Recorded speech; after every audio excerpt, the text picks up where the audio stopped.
about 10 days after 9/11, I went through the Pentagon and I saw Secretary Rumsfeld and Deputy Secretary Wolfowitz. I went downstairs just to say hello to some of the people on the joint staff who used to work for me, and one of the generals called me in. He said, "Sir, you got to come in. You got to come in and talk to me a second." I said, "Well, you're too busy." He said, "No." He says, "We've made the decision. We're going to war with Iraq." This was on or about the 20th of September. I said, "We're going to war with Iraq. Why?"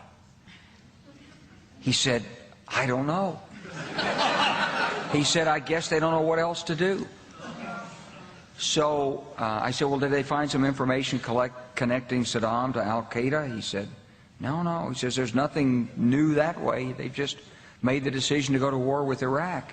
He said, "I guess it's like we don't know what to do about terrorists, but we've got a good military and we can take down governments." And he said, "I guess if the only tool you have is a hammer, every problem has to look like a nail."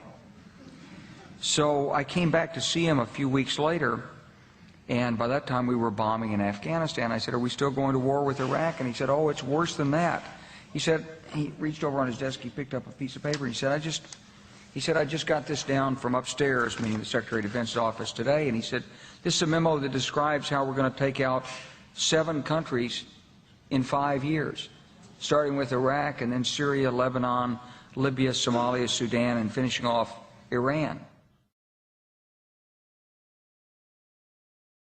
The truth is about the Middle East is, had there been no oil there, it would be like Africa. Nobody is threatening to intervene in Africa. The problem is the opposite. We keep asking for people to intervene and stop it. And there's no question that the presence of petroleum throughout the region has sparked great power involvement.